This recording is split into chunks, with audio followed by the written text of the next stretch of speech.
ستا هر یو سکول داسې شاه حسینو سکول ته لږ لاړ شئ که نه ویې ګورئ. زه د مشرانو ته وایم لږ خو چکر ووهئ.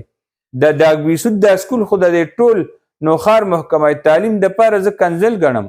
او اجتماعي مفاد چې ني نو بیا د نوښارو دقسې هلي چې سکولونه رواني، پارکونه رواني. ستا د زاخیلو پارک په زاخیلو پارک کې ولاړ یم. وخت تر وخته حکومت په دې پارک باندې په اربونو روپۍ لګولي دي. دلته کې آبادی شوی دی، دلته کې بجلی راغلی ده، دلته کې کمپیوټر وي، دلته بوټانیکل ګارډن و. او نن د بدقسمتۍ نه په دې پارک کې مال مویشي کوم ځناور هغه پکې سري. پارک نه څه جوړ شو. ته راشه د ډاګویسود سکول خو دا داسې مثال زه پرې روزانه تېرېږم نو مثال همیشه ورکوم. خو ستا هر یو سکول داسې شاه حسینو سکول ته لږ لاړ شئ که نه ویې ګورئ. زه د مشرانو ته وایم لږ خو چکر ووهئ.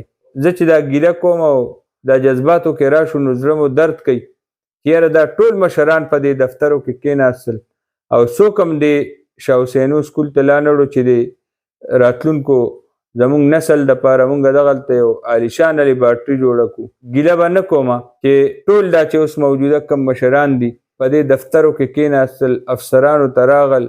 که مخکو ډاګویسود ګورنمنټ های سکول نه جوړ کړی د موجوده لوښه جوړول پکار. ډاګویسود مشرانو ته وایم ما دلته ښه پوره یو کمپین شروع کړی دی. د ډاګویسود دا سکول خو د دې ټول نوښار محکمه تعلیم دپاره زه کنځل ګڼم. مړه په کولو چونتره باندې ماشومان په سوونو ناست یو سبق وایي. دا د شرم خبره نه ده. دا د دې ټول ډاګویسود دپاره شرم نه دی. دا د دې ټولې پبو دپاره شرم نه دی. دا د دې ټولې محکمه تعلیم دپاره شرم نه دی. نو دی له به کردار ادا کونه غواړي او دا هلکان به اوس راوباسو، په دې هلکانو به یې جوړو. هېڅ چاته د سفارشو کول ضرورت نشته. دی دې لږ راویښ شي.